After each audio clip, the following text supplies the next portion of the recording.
At least for me, I know my team would too. We always want to compete against the best of the best and to always be pushing ourselves to see how far we can go. They want to win and they want to get to that auditorium so that they can play in front of that crowd and measure themselves against the best competition in the state.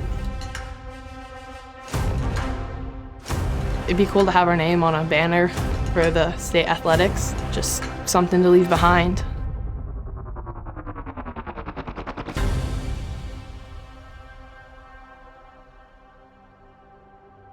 What's so special about Mid Vermont is just their faith and how everything we do is centered around doing it for Jesus and for His glory. Yeah, Mid Vermont Christian School is special because it's a small community and a small school that started 30 years ago. And it's comforting to know that my daughter and the students are getting a biblical worldview education.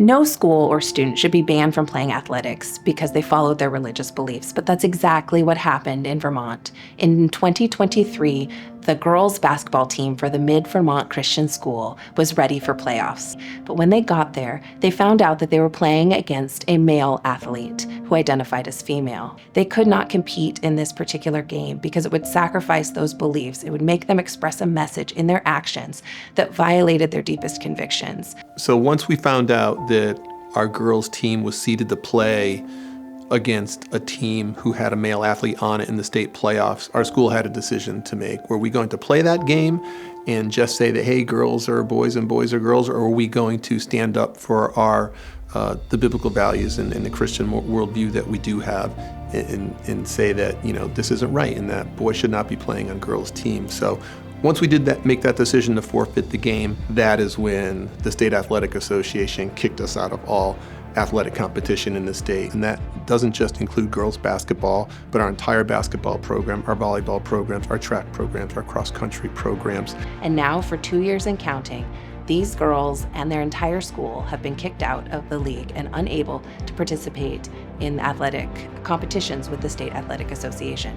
I mean, I feel like because we've put in all the time and effort for us to play in the state league would be important because of how competitive we were last year, that we would have made it to the championship game, because that's something that my older brother and 2 older sisters got to experience and that I don't get to experience it, and our senior, and she's never going to be able to get to experience it. It definitely is very hard, especially since I see other girls and other teams competing, and it's just I kind of missed out on some of the opportunities that they had. We thought it was an unfair decision.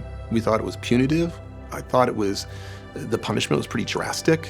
The year before we were kicked out of the State Athletic Association, our boys team made it to the state championship game. And my son was still a junior, and they would have most likely had the opportunity to be there again the following year.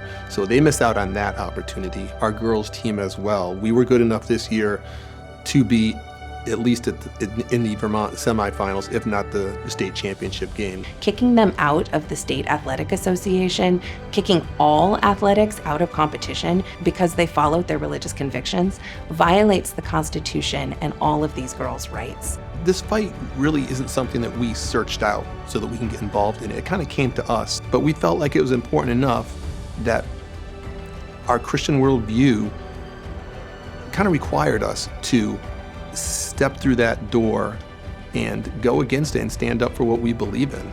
We recently argued this case at the Second Circuit Court of Appeals, the second court to look at the issue. And I'm happy to say that we were able to win and get an injunction that's going to protect these students and this school so that they can continue to participate in the game that they love while the case continues in the lower court.